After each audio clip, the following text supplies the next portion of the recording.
On September 9, 1980, the giant bulk carrier MV Darbisher vanished in the South China Sea. It was the largest British ship ever lost at sea, and not a single one of its 44 souls on board survived. For years, people whispered the same explanation. Typhoon Orchid swallowed her whole. A freak act of nature, nothing more. But the real story of the Darbisher is darker. It's a tale of engineering flaws, corporate denial, and a ship doomed long before it met the storm.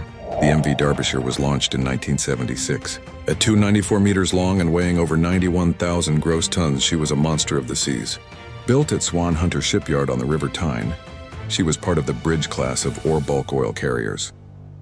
These ships were meant to be workhorses of global trade, carrying iron ore, oil, and cargo across treacherous waters. The Darbisher was the pride of the UK's fleet. She had already crossed the globe many times without incident. When she left Japan in September 1980, loaded with 157,000 tons of iron ore, no one imagined it would be her last voyage. The Darbisher set sail for Kawasaki, Japan on a routine trip. But out in the Pacific, the brewing storm Typhoon Orchid had other plans. As the storm grew in strength, the Darbisher's radio fell silent. By the time Orchid passed, ships searched the seas in vain. There was nothing, no wreckage, no survivors, no distress signal, just silence. The world assumed the obvious. The typhoon had sunk her. But survivors of other ships in the storm recalled something strange. Many vessels were battered, but none came close to sinking. So why did the Darbisher alone vanish so completely? At first, the shipping company and the British government shrugged. It was the storm, move on. But the families of the lost crew refused to accept that. They demanded answers. They knew typhoons came and went every year, and other ships survived them. The Darbisher wasn't just unlucky, something else was wrong. For nearly 14 years, the families campaigned. And finally, in 1994, technology allowed an expedition to locate the wreck, 4,200 meters below the sea. What they found would rewrite history. The Darbisher wasn't ripped apart by Orchid. She had been betrayed by her own design. The wreck showed that her hatch covers had failed. These giant steel doors meant to protect the ship's cargo holds from seawater were simply not strong enough. In heavy seas, water poured onto the deck, smashing the hatches with relentless force. Once just one hatch failed, the others followed like dominoes. The Darbisher didn't sink slowly. She was crushed in minutes, entire cargo holds filled with water. The weight ripped the ship apart, tearing the stern from the bow. There was no chance to radio for help. No time to launch lifeboats. 44 lives and gone in silence. The inquiry revealed the brutal truth. The bridge-class ships had a fatal flaw. The hatch covers were not tested for the unimaginable stresses of the open sea. Shipbuilders had cut corners and regulators had looked the other way. For years, ships just like the Darbisher sailed with the same weakness. The storm didn't cause her to sink. It merely exposed a flaw that had been there from the very beginning. The loss of the Darbisher became a turning point. After the investigation, international rules on ship safety were rewritten. Hatch covers were reinforced. Bulk carriers faced stricter inspections. But for the families, change came too late. Fathers, husbands, brothers, and sons were gone. And the cruelest truth of all? They didn't die because of bad luck. They died because someone somewhere signed off on a design that was never strong enough. Today, the Darbisher lies scattered across the seafloor, a broken giant 4 kilometers beneath the waves. Divers and cameras have visited, but her wreck is more than twisted metal. It is a reminder of human cost. When the sea claimed her, it didn't just take a ship. It silenced 44 voices who never even had the chance to fight for their lives. The world called it an act of God. The truth? It was an act of negligence hidden beneath the waves until it was too late. The Darbisher remains a ghost on the ocean floor, not because she was defeated by a storm, but because she was betrayed by the very hands that built her. The legend of the SS Edmund Fitzgerald. On the night of November 10, 1975, one of the strongest storms in Great Lakes history swallowed the SS Edmund Fitzgerald, the largest ship on the lakes at the time. When dawn broke, the pride of the American fleet was gone, along with all 29 men on board. To this day, no one knows exactly how she sank, and that mystery has turned the Edmund Fitzgerald into one of the most chilling maritime legends of all time. The SS Edmund Fitzgerald wasn't just a ship. She was a symbol of American industry.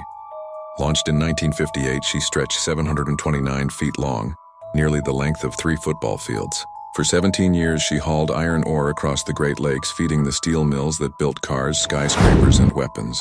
The Fitzgerald was known as the Queen of the Great Lakes. Her crew was proud, her record flawless. On her final voyage, she carried 26,000 tons of iron ore pellets from Superior, Wisconsin, bound for Detroit. It was business as usual. But the Great Lakes are deceptive. To outsiders, they look like inland seas. To sailors, they are as dangerous as any ocean. And that November, the lakes were ready to remind the world why. On November 9, 1975, the Fitzgerald left port, captained by Ernest M. McSorley, a seasoned sailor nearing retirement. Another freighter, the Arthur M. Anderson, followed behind her. By the next day, the weather turned. A massive storm barreled across the lakes, whipping up waves over 25 feet high and winds close to 100 kilometers per hour. The Fitzgerald and the Anderson fought side by side, battered by snow, ice, and walls of water. At first, it seemed like they'd make it. But as the hours passed, the Fitzgerald began to struggle. The last transmissions. By the afternoon of November 10th, the Fitzgerald was in trouble. Her radar was lost, her fence rails were down. She was taking water. The Anderson's captain radioed to ask how she was holding up. McSorley's reply was calm, almost too calm. "We are holding our own." That was the last anyone ever heard from the SS Edmund Fitzgerald. Minutes later, she disappeared from radar. One moment she was there, the next gone. The Andersons searched desperately, but all they found were lifeboats floating empty. Their mechanisms bent and twisted as if they'd been torn from the ship. Not a single crew member survived. For decades, people have asked, what really sank the Edmund Fitzgerald? There was no distress call. No survivors, no witnesses.